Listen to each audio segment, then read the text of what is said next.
Hello friends, welcome to Athens kitchen. ഇനി നമ്മൾക്ക് കടയിൽ പോയി പോപ്കോൺ വാങ്ങിക്കേണ്ട ആവശ്യമില്ല. നമുക്ക് പെട്ടെന്ന് വീട്ടിൽ തന്നെ ഉണ്ടാക്കിയെടുക്കാൻ പറ്റും.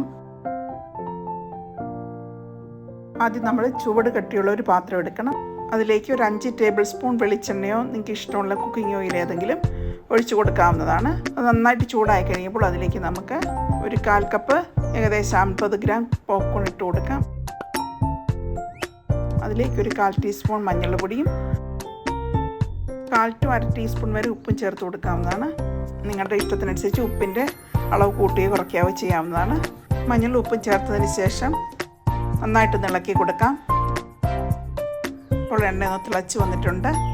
ആ സമയം നമുക്ക് മൂടി വെച്ച് കൊടുക്കാം. ഇപ്പോൾ ഹൈ ഫ്ലെയിമിലാണ് വെച്ച് കൊടുത്തിരിക്കുന്നത്. ഇപ്പോൾ പോപ്കോൺ പൊട്ടാൻ തുടങ്ങിയിട്ടുണ്ട്. മുക്കാലും പൊട്ടിക്കഴിയുമ്പോൾ നമുക്ക് ഹൈ ഫ്ലെയിമിൽ നിന്ന് മീഡിയം ഫ്ലെയിമിലേക്ക് കൊണ്ടുവരിക.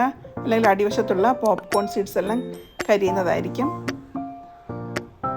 ഇപ്പോൾ നന്നായിട്ട് വന്നിട്ടുണ്ട്. പോപ്കോൺ എല്ലാം പൊട്ടി കറക്റ്റായിട്ട് വന്നിട്ടുണ്ട്. ഇനി നമുക്ക് ഫ്ലെയിം ഓഫ് ആക്കാം. ഇനി നമ്മൾക്ക് പാത്രത്തിൽ നിന്ന് കോരി മാറ്റാം. പോപ്കോൺ നല്ല പെർഫെക്റ്റായിട്ട് വന്നിട്ടുണ്ട്. ഇനി നമ്മൾക്ക് കടയിൽ നിന്നും വാങ്ങിക്കേണ്ട ആവശ്യമില്ല. വീട്ടിൽ തന്നെ ഉണ്ടാക്കാം. കുഞ്ഞുങ്ങൾക്കും എല്ലാവർക്കും വളരെയധികം ഇഷ്ടമാണ്. എല്ലാവരും ട്രൈ ചെയ്യുക, ഫീഡ്ബാക്ക് അറിയിക്കുക. Thank you for watching.